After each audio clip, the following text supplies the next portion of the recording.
The galaxy had known order for thousands of years. For as long as most species could remember, the Council of Species ruled from its shining city stations, far above the stars. They made the rules that all civilizations had to follow. There were laws for war, laws for trade, laws for how fast a species could expand. New species, once they reached space, were always welcomed but also warned, obey the council, or face punishment. When humans first sent ships beyond their small solar system, the council noticed. The first meeting was held on a massive station orbiting the world of Yagurul, the center of galactic power.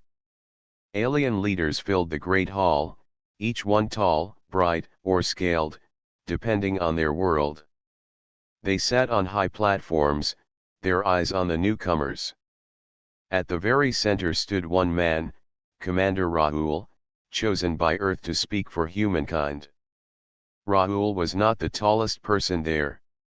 He wore no glowing crown, no scaled armor, no sign of wealth. He stood in a simple uniform, the kind that had flown through cold space and seen real work. The aliens looked at him as if he was small, unimportant, someone to guide into obedience like all the others before him. A voice rang out from the high seat of the council. It was the voice of Chancellor Vera, a creature with silver skin and eyes like fire. Humanity, you have taken your first steps into our galaxy. You are welcome, but you must learn. You must follow our laws. You will limit your colonies. You will trade only as allowed. You will join our fleets when called. This is the way of peace. The hall grew silent. Every alien expected the human to bow, to agree. That was how it always happened. No species had ever refused. But Rahul did not bow. His voice was calm, but it carried across the chamber. Earth does not accept your terms. We will chart our own path. We will decide our own limits. We will trade as we choose. No council will command us. The words echoed, heavy and shocking. Murmurs rose among the aliens. Some laughed, thinking it was foolishness. Others hissed in anger. A few stared in disbelief. Chancellor Vero leaned forward, her silver hands gripping the armrest of her throne. You do not understand, human. Without our order, the galaxy would fall into chaos. Every species who rises must join us. There is no other way. Rawl's eyes did not waver. Then perhaps it is time the galaxy learns another way. The silence that followed was sharper than any blade. Never before had a new species stood against the council on their first meeting. The alien leaders whispered among themselves, some calling the humans brave, others calling them reckless. Outside that hall, word spread faster than light. Across countless worlds, people whispered the name human with awe and fear. A species that refused the council's rules. A species that stood tall when others bent their necks. Back on Earth, Rawl's words stirred pride. Colonies on Mars and Luna cheered the news. Workers in orbital shipyards stood straighter, their hands moving faster to build the ships that would soon defend their freedom. Even those who lived far from the stars understood that something had changed. Humanity was no longer small. Humanity had declared itself free. But the council was not pleased. In the great halls of Yagurul, leaders argued. Some said the humans should be given time, that they were too new, too weak to matter. Others demanded immediate action, saying disobedience must be crushed before it spread. To let one species refuse meant others might try the same. The council had ruled for millennia, and their rules had never been broken. To them, the humans were not just a challenge, they were a threat to the very order of the galaxy. In secret meetings, fleets were planned. Armadas were prepared to teach the humans their place. Alien admirals boasted that it would be quick, that humans would kneel once they saw true power. Yet on Earth, no one planned to kneel. Rawls' words had lit a fire in every heart. Humanity had always survived by making its own rules through storm, through hunger, through wars fought long before the stars were reached. This struggle would be no different. As the Council's fleets moved closer to human space, the galaxy watched. Most thought they knew the outcome already. The Council had crushed rebellions before. They had destroyed species who resisted. To them, humanity was small, young, and foolish. But some whispered a different thought. What if the humans were truly different? What if the galaxy had underestimated them? On a quiet night aboard his ship, Rahul stood at the window, looking out into the endless dark. He could see Earth far below, glowing with the lights of billions. He knew fleets were coming. He knew the Council would not forgive defiance. Yet he also knew something greater: humans had never followed the rules of others. And if the galaxy wanted a lesson, then Earth was ready to give it. That was the moment the struggle truly began. The Council wasted no time after Rawls' refusal. Their fleets moved like shadows through space, sleek ships glowing with the power of countless empires. For centuries, these fleets had been used to discipline younger species. The Council believed they were unstoppable. The order was simple: move to the human border colonies and bring Earth to obedience. To the Council, this was not war. It was correction. A show of force would be enough, they thought. No young species could stand against them. But the humans were not like others. On Mars, Captain Myra gathered her squadron. She stood in a steel hangar as her pilots strapped into their ships. She was young, but her eyes carried the fire of someone who had fought all her life. Around her, the red world hummed with activity. Workers welded plates onto ships, engineers adjusted engines, and farmers carried food supplies into transports.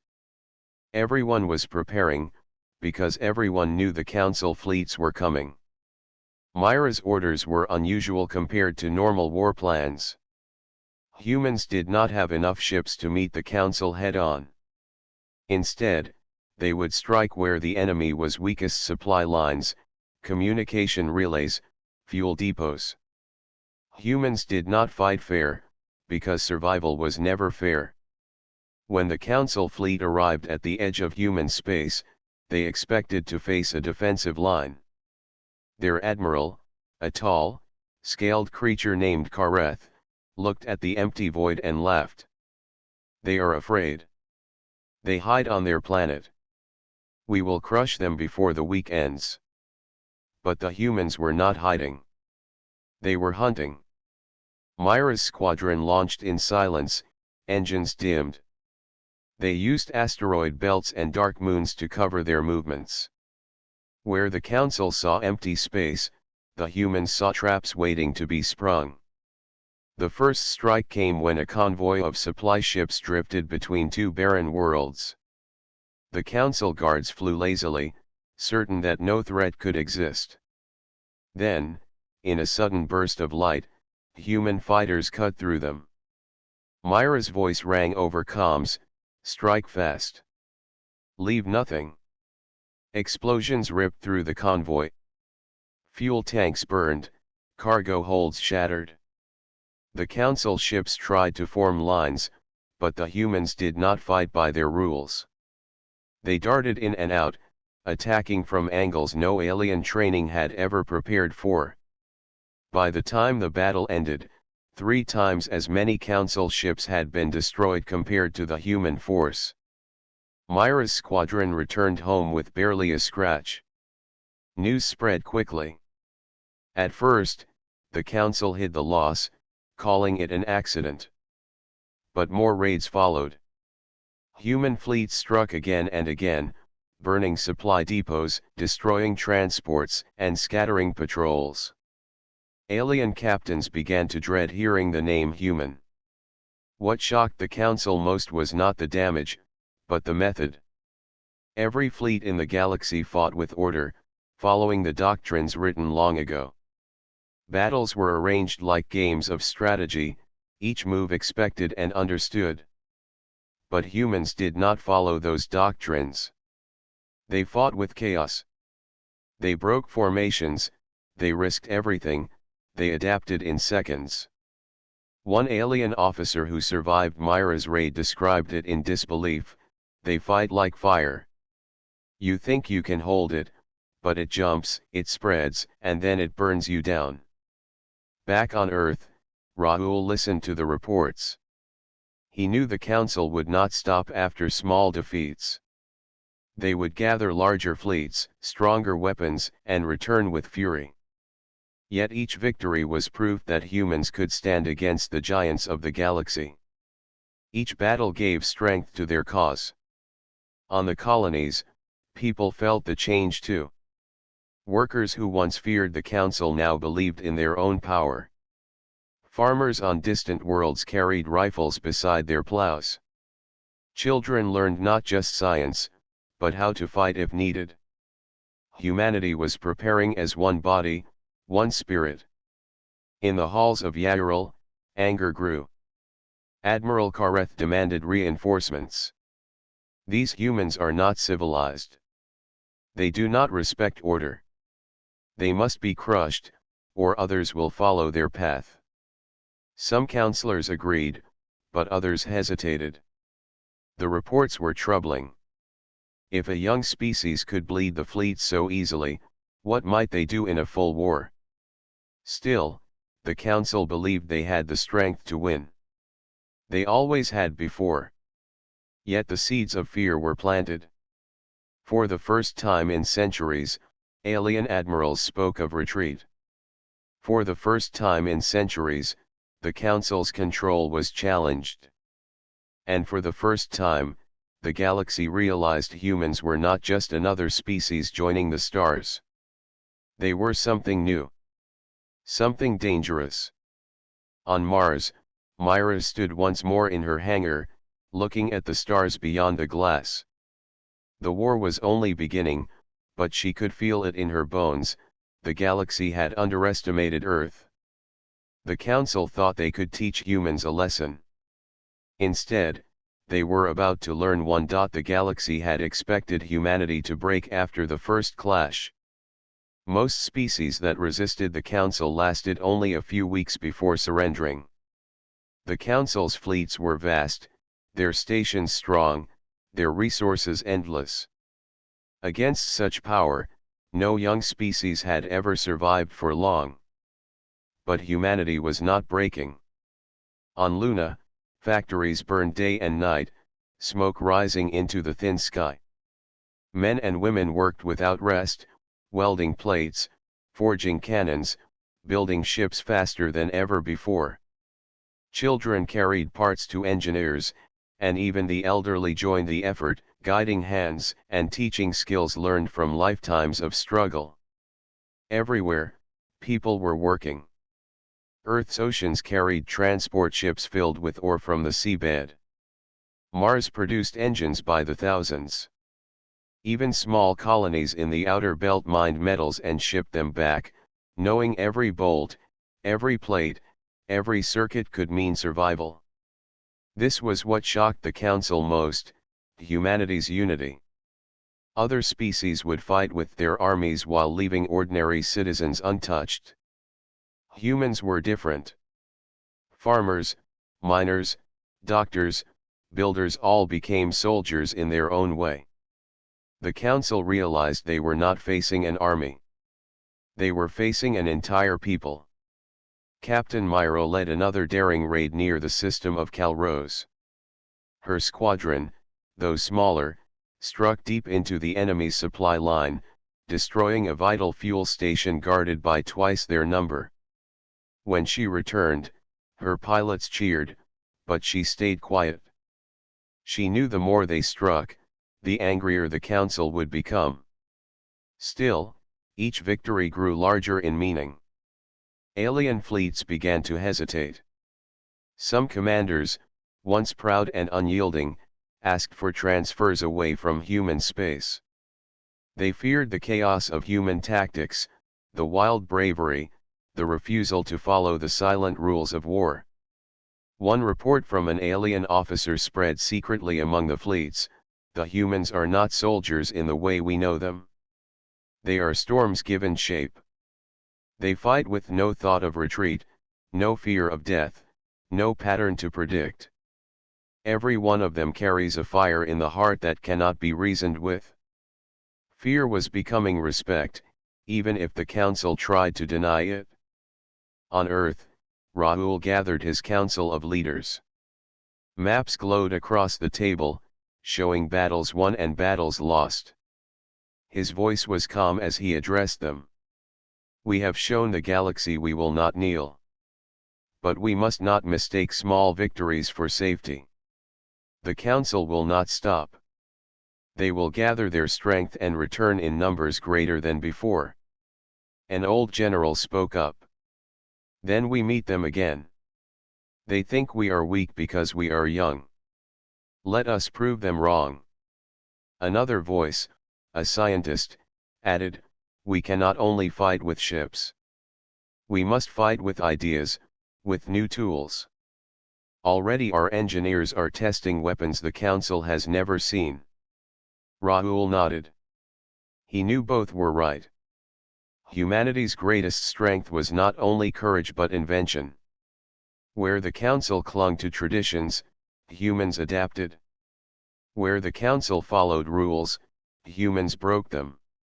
That was how Earth had always survived, and it would be how Earth endured now. Meanwhile, across the galaxy, ordinary beings whispered about humans. On distant markets, traders spoke of convoys burned by tiny human fleets. In academies, young cadets asked questions their teachers could not answer: how do you stop a species that does not fear death? Some alien races, long silent under the council's rule, began to watch humanity with hope. If humans could stand against the great power, maybe others could too. For the first time in ages, cracks appeared in the council's unshakable image. Admiral Kareth, who had once laughed at humans, now spoke with anger and unease. In a meeting with the council leaders, his scaled fist struck the table. They do not fight as they should. They are not civilized. If we allow them to spread, they will infect the galaxy with their chaos. Chancellor Veyra responded coldly, then destroy them. Gather more fleets. Show the galaxy that defiance has no reward. But deep inside, even she wondered if victory would be so simple. Back in the colonies, people did not live in fear anymore. They lived with purpose. Families gave their sons and daughters to the fleets proudly. Workers built ships as if every hammer strike was a blow against tyranny. On distant farms, even the simplest tools were kept ready to become weapons if needed. Humanity had transformed into one united force, strong in spirit if not yet in numbers. Myra stood on the deck of her ship, staring at the stars. She knew her squadron's victories would not last forever. She knew larger battles were coming, battles where many might not return. Yet she also knew that something had changed forever. The council had once looked at humanity with scorn, expecting obedience. Now they looked with fear, and hidden inside that fear was the seed of respect. For the first time in history, the galaxy had to admit the truth: humans were not just another species to control. They were fighters, builders, dreamers. They were willing to burn everything rather than bow. And the galaxy was beginning to understand what that meant. The council had grown restless. Every day new reports arrived of human raids, human victories, and human defiance. Supply lines were collapsing, patrols refused to travel alone, and fleets returned home broken. The council's pride, built over centuries of control, was cracking. At last, they gathered their greatest armada. Hundreds of ships with silver hulls and glowing shields gathered near the Star Dinar. Their purpose was clear: trap and destroy the human fleet once and for all. The council had written the rules of war, and by those rules, humans had no chance. The human fleet that entered Dinar was small compared to the council armada. Admiral Ruiz commanded them, a man with sharp eyes and a calm face that hid the weight he carried. He knew they were outnumbered 5-1. He also knew retreat was the expected path. The council had long declared a law: if a fleet faced impossible odds, it must withdraw to save lives. This law was sacred, written into every doctrine of galactic war. But Ruiz was human. He remembered Earth's history, where survival often came not from retreat but from standing and fighting when no one expected it. As he looked at the glowing enemy fleet stretching across the stars, he made his choice. The council admiral, a tall being with a crown of light, opened the channel. His voice carried arrogance. "Humans, you are surrounded. Surrender your ships and kneel to the council. By our law, you must retreat or die." Ruiz answered with steady words. "We do not kneel. We do not retreat. Today, you will learn how humans fight." The signal ended, and the battle began.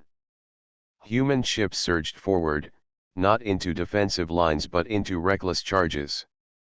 Smaller vessels darted between enemy cruisers, firing point-blank into engines. Frigates tore through formations like knives through fabric. Explosions lit the void, and chaos replaced order. The council fleet tried to follow its doctrine, forming walls and spreading shields, but the humans refused to fight that way. They attacked from every angle, weaving between wreckage, using enemy ships as cover. Ruiz commanded with boldness, his orders simple: strike hard, strike close, never yield. Then came the moment that shattered the galaxy's oldest law. With his flagship heavily damaged and surrounded by 3 enemy battleships, Ruiz gave an order no alien admiral could imagine. "Prepare to ram." The crew did not hesitate. Engines roared, and the massive human vessel hurled itself into the enemy line. Metal screamed, shields collapsed, and fire consumed the sky. The explosion tore through all 4 ships, leaving only debris and silence. The act stunned both fleets. To sacrifice a flagship in such a way was unthinkable. The council's laws demanded preservation, demanded restraint. Humans had ignored that law and turned it into a weapon. Inspired, other human captains followed. Damaged ships with failing engines turned themselves into living missiles. Freighters packed with explosives became fireballs that broke through armored walls. Every human vessel, no matter how wounded, fought until the last spark. By the end of the battle, the field was filled with wreckage. Half the human fleet was gone, but the council's armada lay shattered, its core destroyed. Never before had such an outcome been seen. A small, young species had stood against the greatest fleet in the galaxy and burned it down. Across alien worlds, the news spread like wildfire. At first, it was called madness. The humans are reckless, without sense, without discipline, leaders shouted. But beneath the anger lay something deeper: fear and respect. For while the council saw madness, others saw courage. No species had ever fought with such fury, no people had ever turned loss into victory so completely. In the council chambers, voices rose in panic. Some demanded immediate destruction of Earth before their example spread. Others, quieter, admitted the truth: humans could not be controlled by the old ways. Their laws meant nothing to a people who wrote their own. Back on Earth, the names of those who fell at Dinar were carved into steel walls. Families wept, but their grief carried pride. They knew their sons and daughters had not died in vain. They had proven to the galaxy that humanity could not be broken. Admiral Ruiz's sacrifice became a story told across every colony. Children whispered it at night, soldiers repeated it before battle, and workers etched it into ship hulls. His choice had changed everything. From that day, the galaxy could no longer believe that its laws were eternal. One human admiral had broken the oldest rule of war, and in doing so, had broken the illusion of council power. As Myra stood with her squadron, looking at the stars where the battle had burned, she felt the weight of what had been done. The cost was high, but the lesson was clear. The galaxy had rules. But humans had something greater, the will to write their own. The Battle of Dinar changed everything. The Council had lost ships it thought could never be defeated. The galaxy had seen a young species fight with fire and sacrifice. But instead of ending the war, the defeat only fueled the Council's anger. If they could not break humanity in space, they would break them on the ground. Soon, Council fleets landed armies on frontier colonies. They chose worlds far from Earth, thinking the people there would be too scattered, too weak to resist. But the Council had misjudged again. On a frozen mining world named Vera's Rock, alien soldiers marched across the snow, expecting surrender. Instead, miners armed with drilling tools and explosives met them head-on.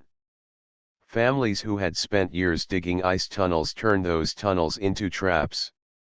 Entire patrols vanished beneath collapsing ceilings, buried by the very ground they thought harmless.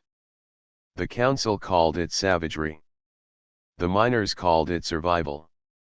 In the green jungles of Calrose 4, settlers hid among the vines, striking with weapons carved from their own machines. Council soldiers moved carefully, their scanners searching, but the humans knew the land better. They used swamps to drown tanks, trees to shield rifles, and storms to hide their movements. When the aliens finally retreated, they left behind more wreckage than trophies.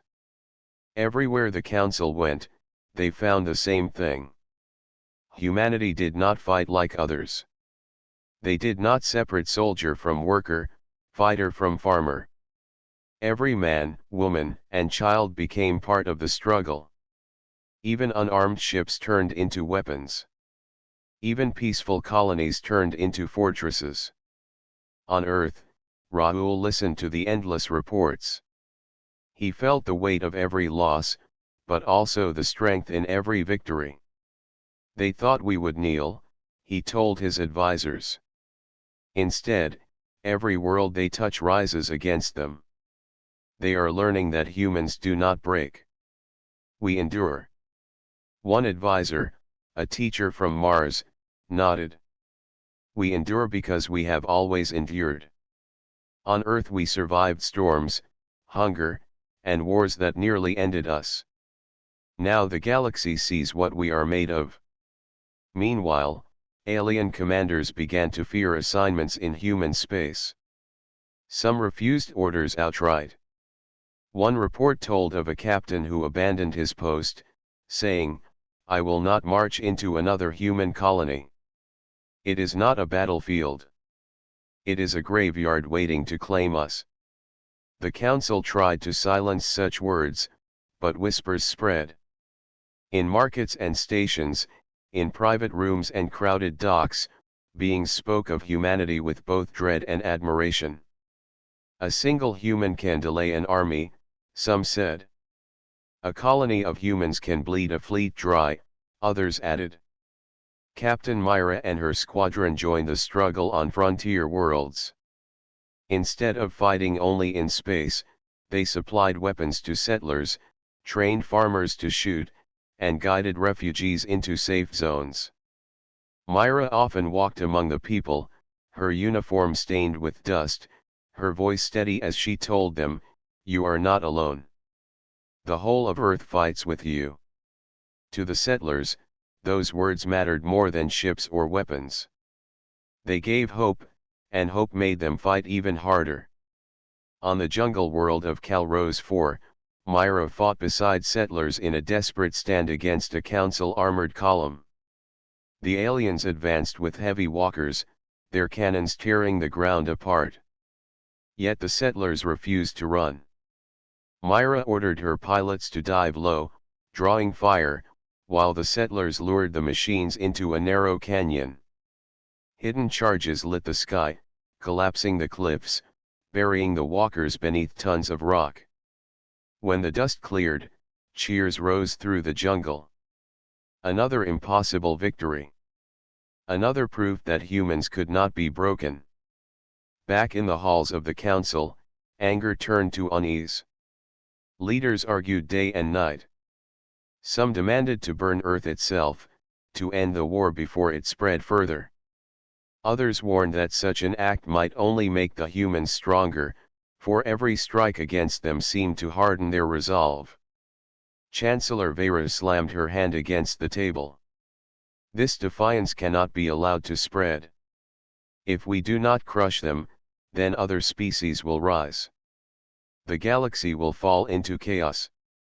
But already, chaos had begun. Other races looked at humanity and saw more than rebels. They saw an example. For the first time in ages, whispers of freedom stirred across worlds long bowed to the council. On a quiet night, Myra sat by a fire with settlers on Calrose 4. They shared food and stories under the stars, speaking of battles and of dreams. One young boy asked her, "Captain, will we win?" Myra smiled faintly, though her eyes were tired. "We will win because we must. Because we do not know how to do anything else."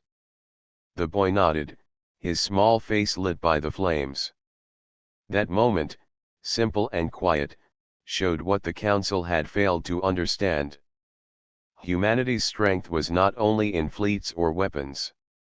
It was in spirit, in the refusal to kneel, in the belief that no rule was stronger than the will to survive free. The council had brought its armies to human worlds expecting quick victories. Instead, they found every world a battlefield, every settler a fighter, every defeat a wound that would not heal. The struggle had spread across the stars, and the council was beginning to realize the truth. They were not fighting soldiers.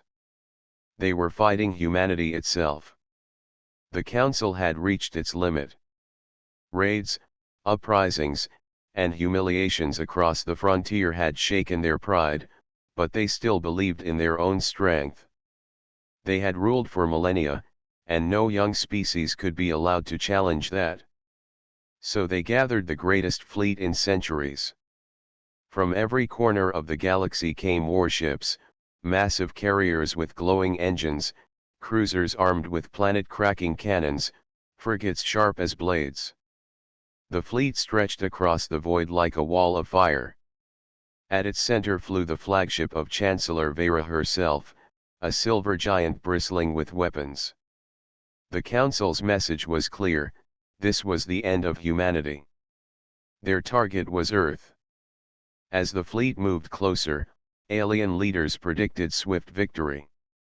"Once their home burns, their courage will burn with it," said Admiral Kareth with cold certainty. Others nodded, believing no species could resist such force. But when they arrived in the Sol system, they did not find a frightened planet waiting helplessly. They found a trap prepared in silence. For years, humanity had been building in secret. Shipyards hidden on Luna, Mars, and even in the asteroid belt had produced vessels faster than ever thought possible. Factories turned every scrap of metal into weapons. Civilians worked side by side with soldiers. The Council expected a few fleets.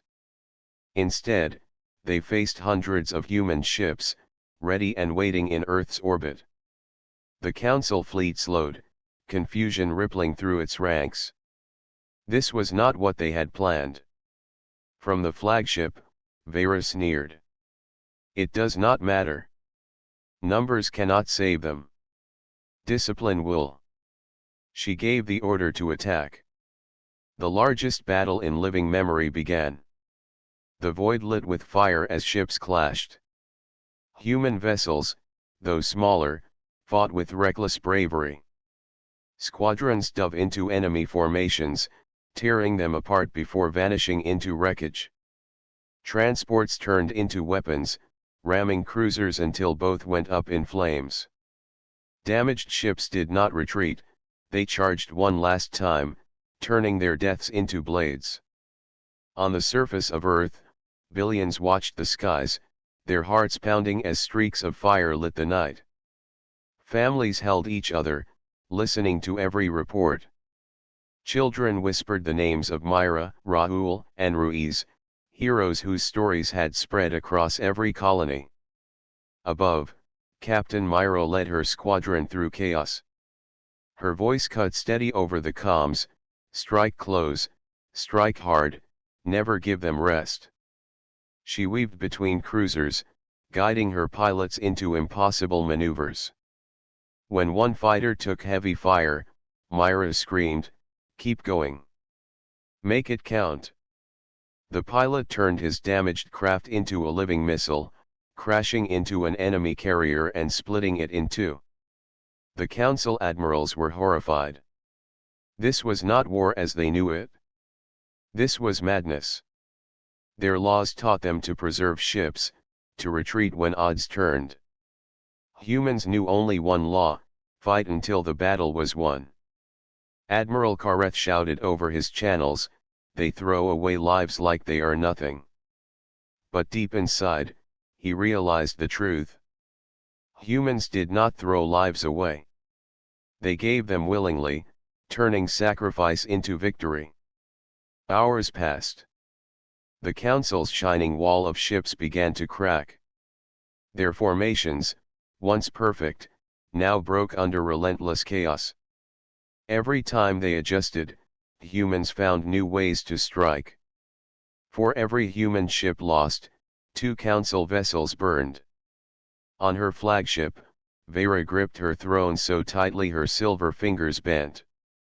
"Impossible," she whispered. "They are only a young race." Yet the void outside told the truth: her fleet, the pride of the galaxy, was collapsing. Back on Earth, Raul stood in the command chamber, eyes fixed on the battle map. Icons blinked red and vanished as human ships died, but more Council vessels disappeared with them. His voice was calm but iron hard. "Hold the line. Every ship matters. Every life matters. This is the day the galaxy learns who we are." By the battle's end, space around Earth was filled with wreckage. Human losses were heavy, but the Council's armada lay in ruins. Carriers burned, battleships drifted powerless, and thousands of alien survivors fled into the dark. For the first time in history, the Council had not only failed, they had been defeated outright. The turning point had come. The galaxy trembled as news spread. Entire stations went silent in disbelief. Species who had lived under Council rule for generations whispered in awe. "The humans faced the greatest fleet ever built," they said, "and they won." In the silence after battle, Myra stood with her pilots, battered and bloodied but alive. She looked at Earth shining below and felt tears sting her eyes. They had paid dearly, but they had done what no one else dared. Humanity had stood against the galaxy's greatest power and broken it. The battle above Earth changed everything. For the first time in living memory, the Council had been broken. Their proud fleets, which had ruled for ages, lay scattered like ashes in the dark. Humanity stood scarred but unbowed, and that single truth spread across every world in the galaxy. On alien colonies, whispers turned into roars. Species long oppressed by the council began to rise. No longer did they see the council as untouchable. They looked to Earth, to the humans who had fought with fire in their hearts, and they found hope. In the great chamber of the council itself, silence reigned. The leaders, once filled with arrogance, now trembled. Chancellor Vera, her silver hands bent and scarred from rage, glared across the chamber. "How can this be?" she hissed. "How can a young world defeat us?" But deep inside, even she knew the answer. The humans did not follow rules. They made their own. Meanwhile on Earth, the people gathered in every city, every colony, and every outpost. They mourned their dead, but their grief was matched by pride. For the first time, they knew the galaxy could no longer ignore them. Humanity was no longer the student. It was the teacher. Captain Myra stood with Raoul and Ruiz in the command center of the rebuilt fleet. The air still smelled of burned metal and fuel, but the screens before them showed something new, messages pouring in from alien worlds. Some were cries for help. Others were words of respect. Many simply asked the same thing: "Will you lead us?" Myra spoke softly, but her voice carried. "We never asked for this war. But we will not let the council return to chains and fear. If we stand now, if we guide, then no one will ever face what we faced alone." Raoul nodded. "Then we set the rules. Not their rules. Ours." And so it began. The humans called it the Accord of Freedom. Unlike the Council's endless laws, it was simple: no species would rule another, and no voice would be silenced by fear. Armies would exist, but only to defend, never to enslave. Trade would flow, but no one would be forced to give more than they could. Above all, every world would have the right to choose its own path. At first, many doubted.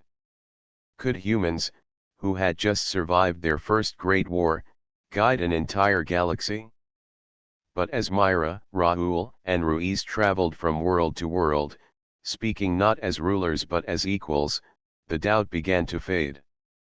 Wherever they went, they brought not commands but promises. Wherever they spoke, they told the story of Earth, a world small and fragile, yet unyielding before giants. On the council worlds, rebellion spread. Soldiers once sworn to obedience laid down their arms. Some even joined the humans, saying they wanted to serve a cause greater than control. Chancellor Vera tried to hold power, but each day more leaders abandoned her, ashamed of failure and drawn to the vision of something better. The galaxy was changing, and humanity stood at the center of it. But the humans knew one truth clearly: power could corrupt, even theirs. Myra reminded every colony and every ally, "We are not here to be masters. We are here to prove that no master is needed." Her words echoed far beyond Earth, and soon they became a saying across the stars. As the years passed, the accord grew.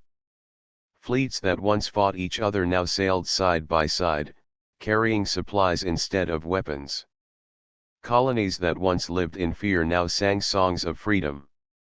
And when disputes rose, they were settled not by war, but by gathering in great halls where every species had a voice. For the first time in history, the galaxy breathed without chains. Yet humanity never forgot the cost. Monuments stood on Earth and on every colony, tall stones carved with the names of those who had fallen. Children were taught the story not as a tale of victory alone, but as a lesson of sacrifice. They learned that freedom was not given. It was earned, guarded, and passed on. One evening, long after the war, Myra stood on the plains outside New Delhi, where one of the largest monuments had been raised. The stars shone bright, the same stars she had fought beneath. Raoul and Ruiz joined her, Silent for a moment. They doubted us, Raoul said finally. They thought humans would break. Ruiz smiled faintly. Instead, we taught them how to stand. Myra placed her hand on the monument. No, she whispered. We taught them how to live free. Above them, the night sky seemed endless, filled with worlds waiting to write new stories. And in that silence, one truth burned brighter than any star. Humans had not followed the rules. They had made their own. And through struggle, the galaxy had learned them.